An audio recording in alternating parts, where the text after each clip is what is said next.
Welcome back to another edition of Real Spiritual Talk Radio. I am your host, Lamont Gates, and joining us today is near-death experiencer, Jem Jordan. Jem, welcome to Real Spiritual Talk Radio. Thank you. All right. So, Jem, I understand that you had a near-death experience some time ago, and it resulted in a very memorable life review. Is that correct? It was a very memorable life review, and I haven't come across very many people who've had one like mine. So it seems peculiar to me.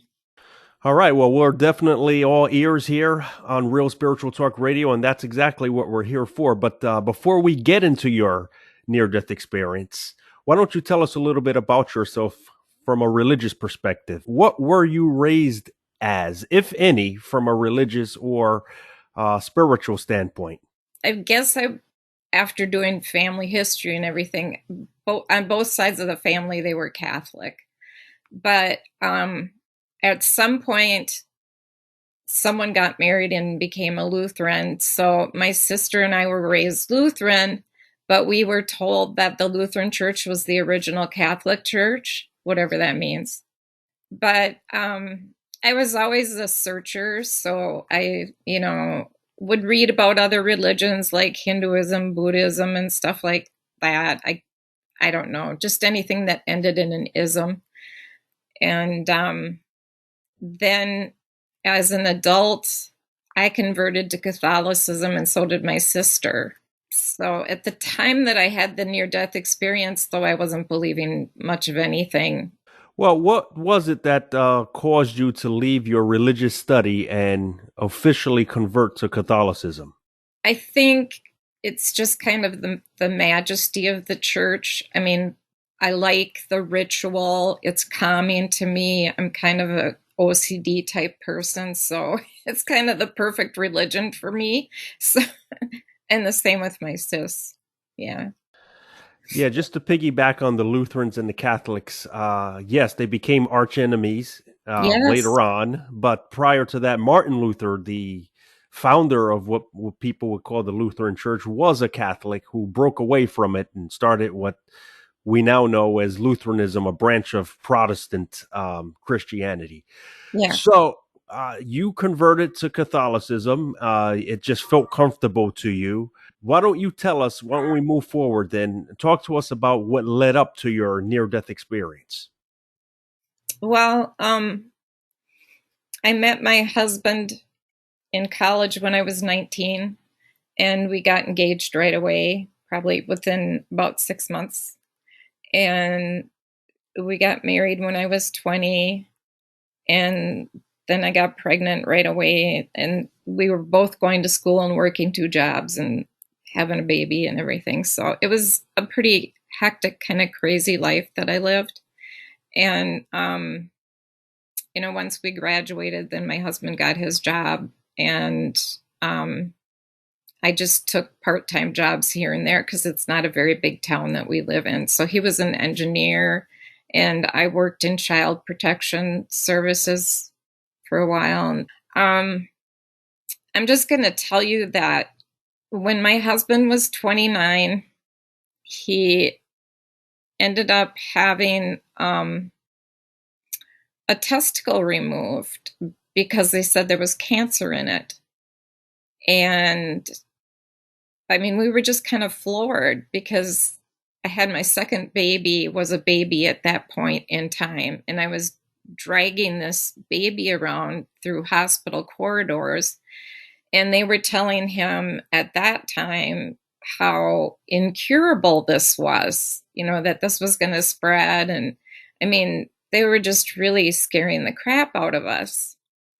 Well, later on down the line, because I live in Minnesota, we went to the Mayo Clinic in Rochester, and they diagnosed my husband with an extremely rare form of leukemia, which is somewhat hereditary, I mean. And he was quite sick. Like every 2 weeks, he would lose like a certain kind of cell in his body that fought germs, and he would get really, really sick and a lot of times end up in the hospital.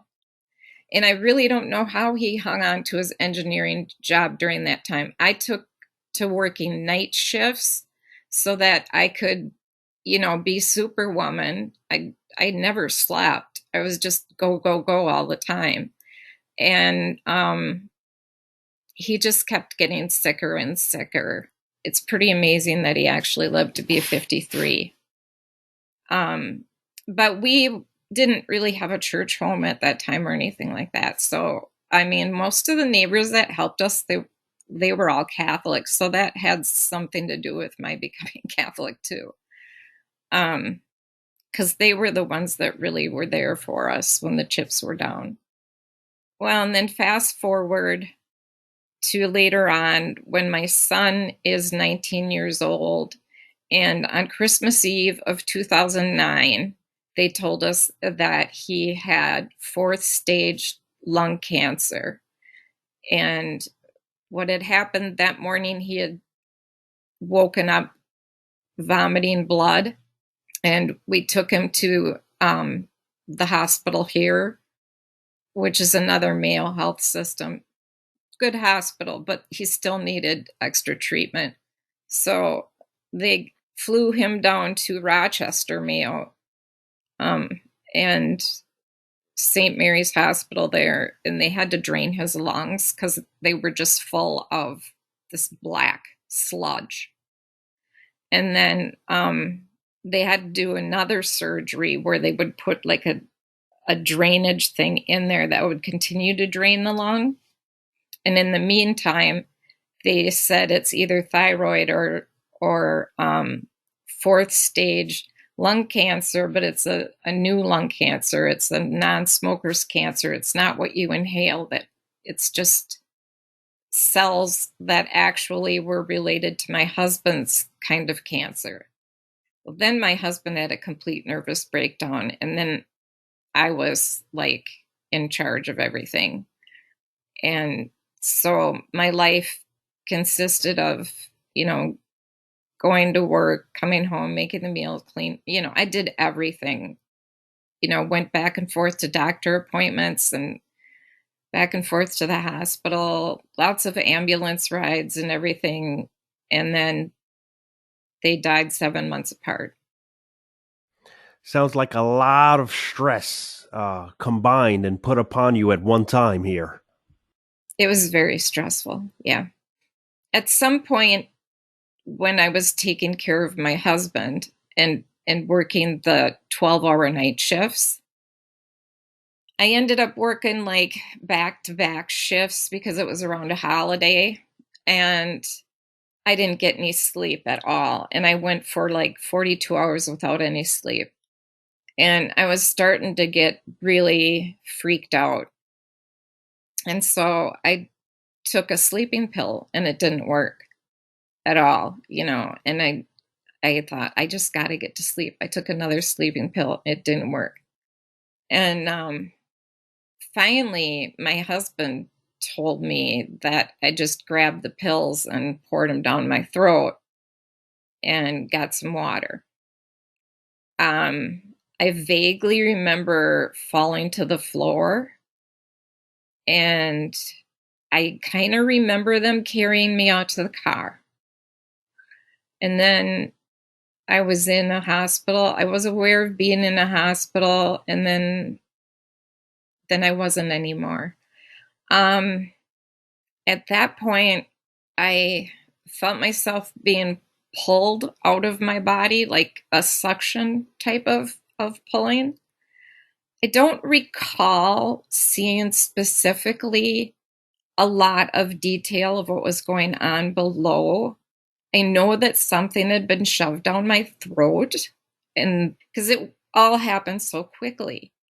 And I found myself in darkness, but surrounded by these beings of light who I telepathically knew were my great uncle Ted and my great aunt Ruth and all the relatives that had been there for me when I was young and older, and all the ones that had gone before, and that there was this light being next to me, which I just called an angel, because that's the tradition I was raised in. But and then there was the tunnel.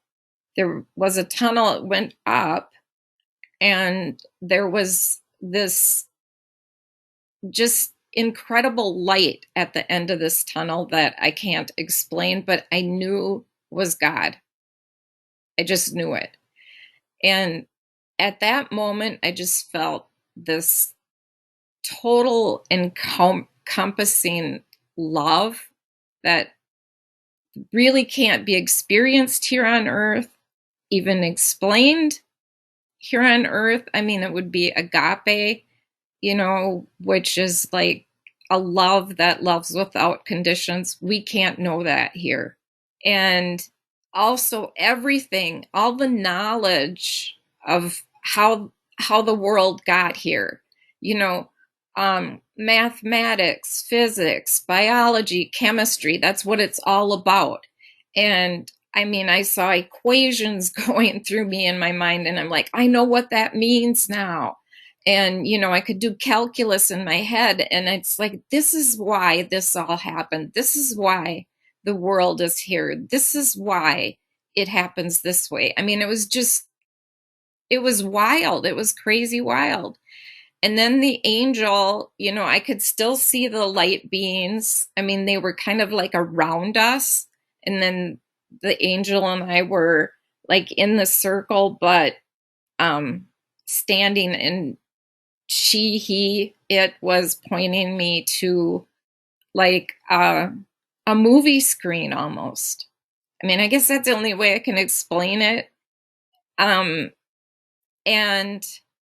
I saw and felt what my mother felt when she was holding me as an infant, and what I felt, and what my father felt, and what I felt.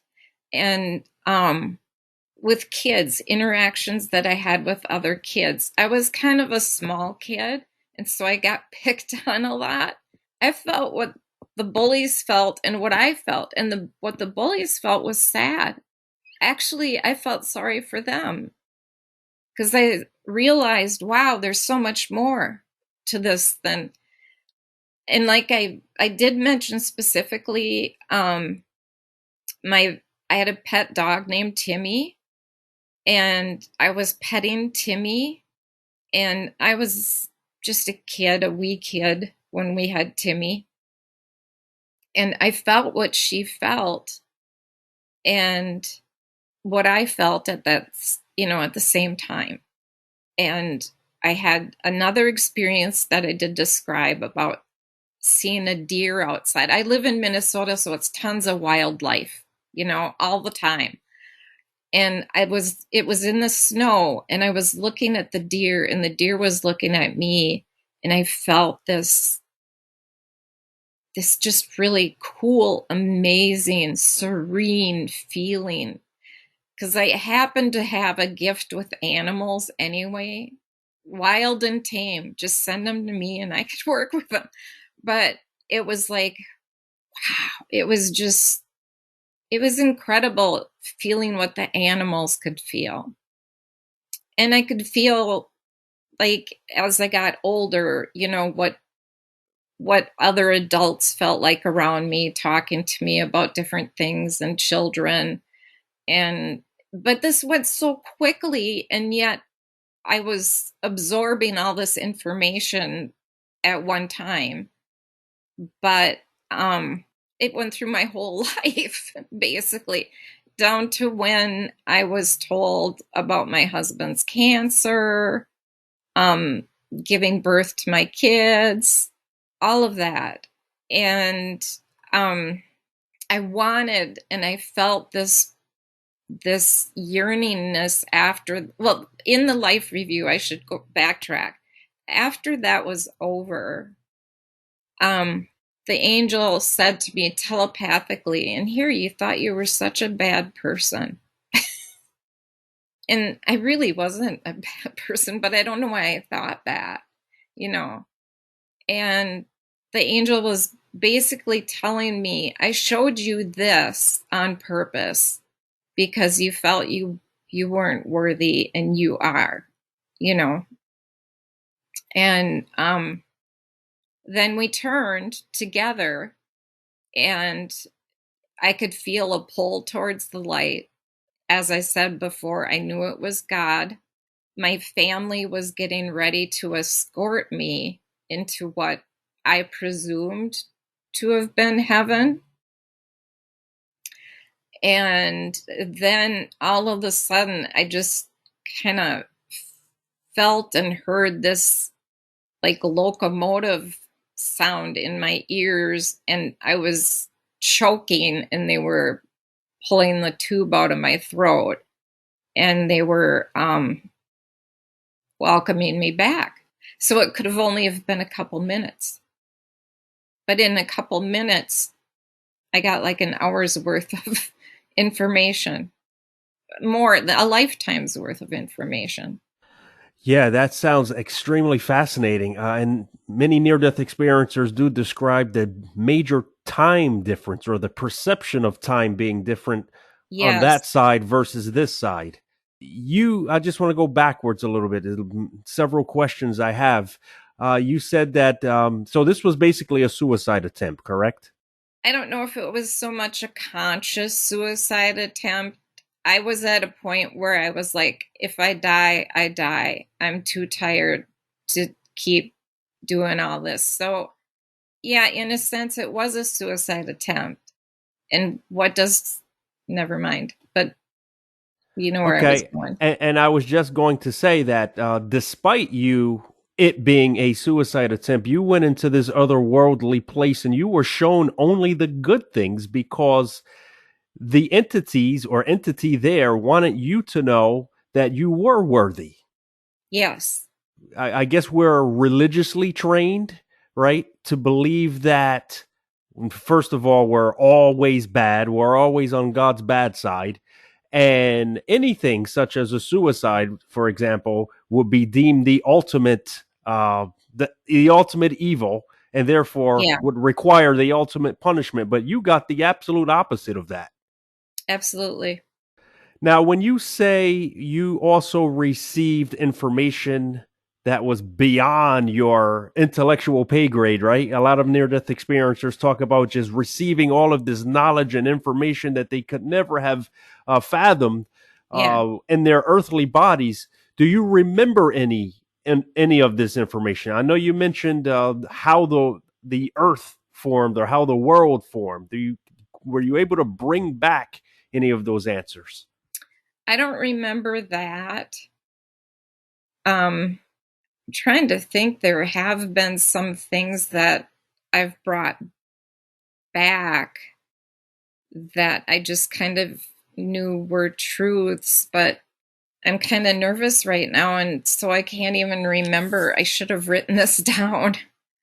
It's Um, okay. It's okay because honestly speaking, many near death experiencers who experience this all knowing knowledge usually come back not remembering it. It's almost as if there's a purposeful veil put over the near death experiencer when they return.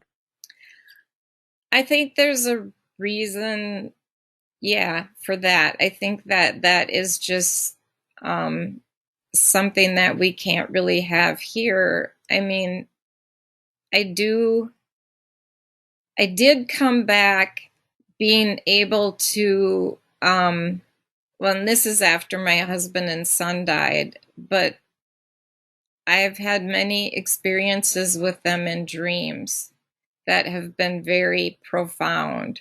Um, like my dad died like um, 4 years before my husband, and then my son.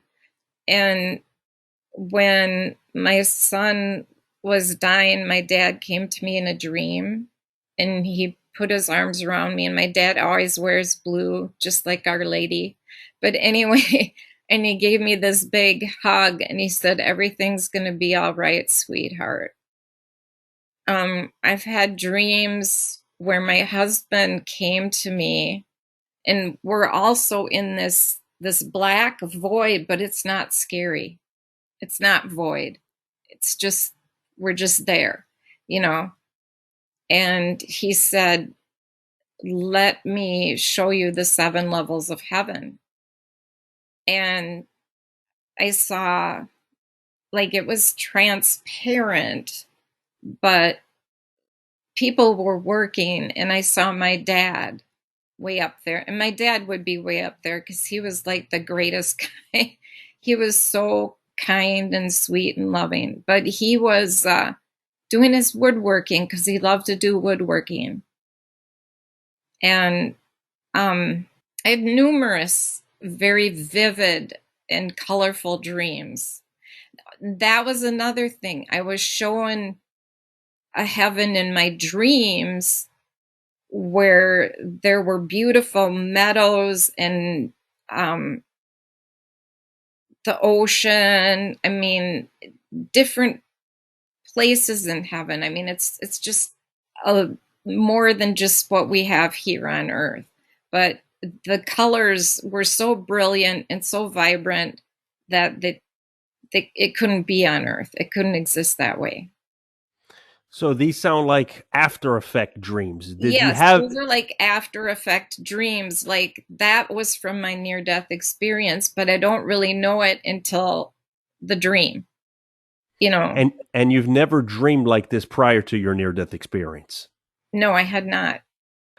Going back to your life review, which is a characteristic of a near death experience that I find absolutely fascinating, you said that you even saw the people who bullied you and you could see the sadness that was in them. You know, many people may perceive a bully to be tough, strong, and just coming after you because they know they're bigger than you. But you're saying you could see the nature of this bully and that they weren't big and strong. They were very miniature, emotionally Yeah. speaking. Yeah. That's very fascinating because I think if we knew the reasons for why bullying is a big thing today, especially with the advent of the internet, you have cyberbullying, Oh, etc. yeah. If we knew what the bully was actually feeling, as you stated, we could actually feel sorry for them and Yeah. perhaps try to build a bridge with them. Well, yeah. And it just seems like one of the things that scares me about the world today, but it doesn't scare me because I feel like we are living in the end times, but is this hyper atmosphere of dividedness. And it's not only in our country, it's everywhere, but it's particularly bad here right now. And I guess I could look at an individual that I perceive as a bully who might have gained great status and see the coward that's inside, and that they're really just scared. But the only way they can deal with their scared is by being loud and boisterous and talking over you and, you know, being unkind. Yeah.